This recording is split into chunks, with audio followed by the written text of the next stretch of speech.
বিএনপিকে বলতে চাই, জনতার কাতারে আসুন, না হলে আপনাদেরও পালিয়ে যেতে হবে দেশ ছেড়ে। আগামীর বাংলাদেশ হবে ইসলামের বাংলাদেশ। আগামীর সংসদ হবে কোরআনের সংসদ। ওখানে আল্লাহ ব্যতীত আমরা আর কোন প্রভু মেনে নেব না। ওখানে হিন্দুস্তানের হিন্দুত্ববাদকে মেনে নেব না। ওখানে কসাই নরেন্দ্র মোদীর পরিকল্পনা মেনে নেব না। বিএনপি নতুন করে স্বৈরাচার হতে চায়, তারা সংস্কার মানে না। যারা নতুন বাংলাদেশের সংস্কার মানে না, তাদেরকে আমরা লাল কার্ড দেখাবো ইনশাআল্লাহ। যেই স্লোগানে হিন্দুস্তানের বুক কাঁপে, পুরাতন জালিম আওয়ামী লীগের বুক কাঁপে, নতুন জালিম বিএনপির বুক কাঁপে। স্লোগান ধরুন, নারায়ে তাকবীর, নারায়ে তাকবীর, নারায়ে তাকবীর। ওই নতুন করে জেগে ওঠা সন্ত্রাসী সংগঠন বিএনপি খুনে ডাবল সেঞ্চুরি পার করে ফেলেছে। এই আইন শৃঙ্খলা বাহিনী দিয়ে লেভেল প্লেইং ফিল্ড হবে, জাতীয় নির্বাচন সুষ্ঠু হবে, সেটা বাংলাদেশের কোনো পাগলও বিশ্বাস করে না। বাংলার জনগণ জানিয়ে দিয়েছে, বাংলার মাটিতে হিন্দুস্তানের আধিপত্যবাদ এবং আগ্রাসন চলবে না ইনশাআল্লাহ। বাংলাদেশের জনগণ আর নতুন করে স্বৈরাচার চাঁদাবাজকে মেনে নেবে না ইনশাআল্লাহ। গণভোটে হ্যাঁ বলো, 8 দলের প্রতীকে সিল মারো। রূপসা, ভৈরব ও ময়ূর নদীর তীরে জুড়ে অবস্থিত শিল্পনগরী খুলনার বাবরি চত্বরে 8 দল আয়োজিত আজকের এই বিভাগীয় সমাবেশের সম্মানিত সভাপতি, সম্মানিত প্রধান অতিথি, মঞ্চে উপবিষ্ট 8 দলের জাতীয় এবং বিভাগীয় নেতৃবৃন্দ, আমার সামনে উপস্থিত মিডিয়ার ভাইয়েরা,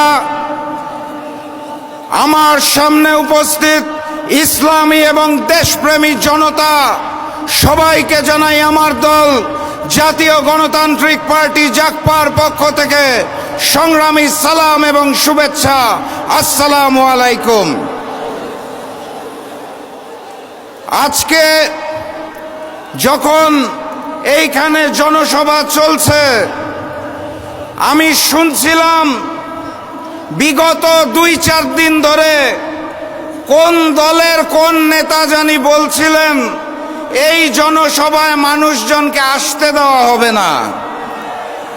তাদেরকে বলতে চাই, বাবরি চত্বরে এসে দেখে যান, বাবরি চত্বরে আজকে ইসলামী জনগণ, দেশপ্রেমিক জনগণ একত্রিত হয়েছে। নতুন করে আর কোনো ফ্যাসিবাদকে জন্ম নিতে দেওয়া হবে না। সংগ্রামী সাথী এবং বন্ধুগণ, এই খুলনা মহানগরে গত বছর 2024 সালে 12টা খুন হয়েছিল। 2025 সালে 11 মাসে ফ্যাসিস্ট হাসিনা মুক্ত বাংলাদেশে তার 3 গুণ 34টা খুন হয়েছে। হাসিনার আমলে 3 গুণ। গতকাল আদালত চত্বরে আমরা প্রকাশ্যে ডাবল মার্ডারের খবর পেয়েছি। আর হাসিনা মুক্ত বাংলাদেশে ওই নতুন করে জেগে ওঠা সন্ত্রাসী সংগঠন বিএনপি খুনে ডাবল সেঞ্চুরি পার করে ফেলেছে।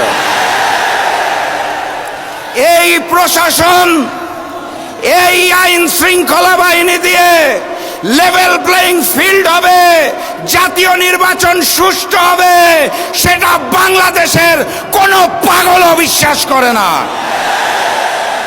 অতএব স্পষ্ট ভাষায় বলে দিতে চাই, জাতীয় নির্বাচন আমরা সঠিক সময়ে চাই, কিন্তু তার জন্য লেভেল প্লেইং ফিল্ড সৃষ্টি করতে হবে।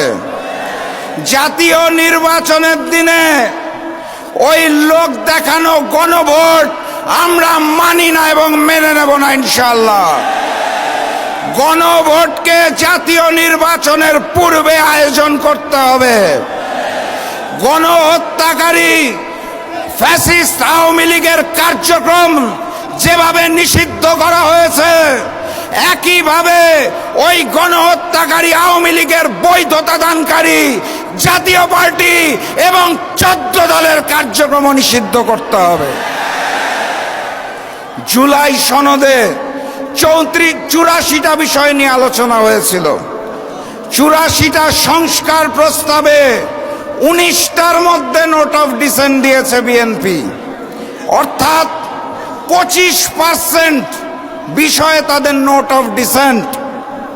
এখান থেকেই বোঝা যায় বিএনপি নতুন করে স্বৈরাচার হতে চায়, তারা সংস্কার মানে না।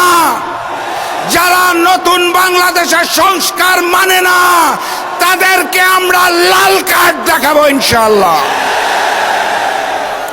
গতকাল স্বাধীন কমিশন পিলখানা গণহত্যার রিপোর্ট দিয়েছে, আপনারা জানেন। সেই রিপোর্টে স্পষ্ট করে বলা আছে পিলখানা গণহত্যার জন্য আওয়ামী লীগ এবং ভারত দায়ী। আমার রিপোর্টটা দেখে ভালো লেগেছে, কারণ পিলখানা গণহত্যার পর সর্বপ্রথম আমার মরহুম পিতা শফিউল আলম প্রধান বলেছিলেন এটা বিডিআর বিদ্রোহ নয়, এটা পরিকল্পিত ঘটনা এবং এর পিছনে ভারত রয়েছে, শেখ হাসিনা রয়েছে। সেটা গতকাল প্রমাণ হয়েছে। আর একটা ছোট্ট ঘটনা বলতে চাই। 2 বছর আগে পিলখানা গণহত্যা দিবস উপলক্ষে আমরা একটি আলোচনা সভার আয়োজন করেছিলাম। তখন আমাদের দল জাগপা 12 দলীয় জোটে ছিল। প্রধান অতিথি হিসেবে এসেছিলেন বিএনপির একজন স্থায়ী কমিটির সদস্য। সেদিন আমি বক্তব্যের মধ্যে ওই হিন্দুস্তানের বিরুদ্ধে কথা বলেছিলাম দেখে বিএনপির ওই স্থায়ী কমিটির সদস্য রাগ করে সমাবেশ থেকে চলে গিয়েছিলেন। তারা বলতে চেয়েছিলেন বাংলাদেশের রাজনীতি করতে হলে, ক্ষমতায় থাকতে হলে হিন্দুস্তানকে নাকি তুষ্ট করতে হয়। 5ই আগস্ট বাংলার জনগণ জানিয়ে দিয়েছে বাংলার মাটিতে হিন্দুস্তানের আধিপত্যবাদ এবং আগ্রাসন চলবে না ইনশাআল্লাহ। প্রভু হিসাবে আমরা হিন্দুস্তানকে মানি না, আমাদের প্রভুর নাম মহান রব্বুল আলামিন আল্লাহ। আল্লাহ ব্যতীত কারো সামনে মাথা নত করতে চাই না। ক্ষমতায় যাওয়ার জন্য ওই পুরাতন আওয়ামী লীগ আর নতুন বিএনপি যদি হিন্দুস্তানের সাথে কারসাজি করতে চায়, তলে তলে গোপন বৈঠক করতে চায়, বাংলাদেশের জনগণ আর নতুন করে স্বৈরাচার চাঁদাবাজকে মেনে নেবে না ইনশাআল্লাহ। আমার প্রাণপ্রিয় উপস্থিতি, ওরা প্রভু মানে হিন্দুস্তানকে, আমরা প্রভু মানি আল্লাহকে। বিজয় কার হবে? আমার সামনে উপস্থিত তৌহিদি জনতা, স্পষ্ট ভাষায় জানিয়ে দিতে চাই, গণভোটে হাঁ বলো, 8 দলের প্রতীকে সিল মারো। গণভোটে হাঁ বলো, 8 দলের প্রতীকে সিল মারো। আগামীর বাংলাদেশ হবে ইসলামের বাংলাদেশ। আগামীর সংসদ হবে কোরআনের সংসদ। ওখানে আল্লাহ ব্যতীত আমরা আর কোন প্রভু মেনে নেব না। ওখানে হিন্দুস্তানের হিন্দুত্ববাদকে মেনে নেব না। ওখানে কোসাই নরেন্দ্র মোদীর পরিকল্পনা মেনে নেব না। আওয়ামী লীগ যেভাবে দেশ ছেড়ে হিন্দুস্তান পালিয়েছে, বিএনপিকে বলতে চাই জনতার কাতারে আসুন, না হলে আপনাদেরও পালিয়ে যেতে হবে দেশ ছেড়ে। আমি সর্বশেষ ওই স্লোগানটা দিয়েই শেষ করব, যেই স্লোগানে হিন্দুস্তানের বুক কাঁপে, পুরাতন জালিম আওয়ামী লীগের বুক কাঁপে, নতুন জালিম বিএনপির বুক কাঁপে। স্লোগান ধরুন, নারায়ে তাকবীর, নারায়ে তাকবীর, নারায়ে তাকবীর। আবারও দেখা হবে, আবারও কথা হবে ইনশাআল্লাহ। এই স্লোগান দিয়ে বিজয়ীর বেশে আমরা ঘরে ফিরবো, তার আগে মাঠ ছাড়বেন না। বিজয়ের পথে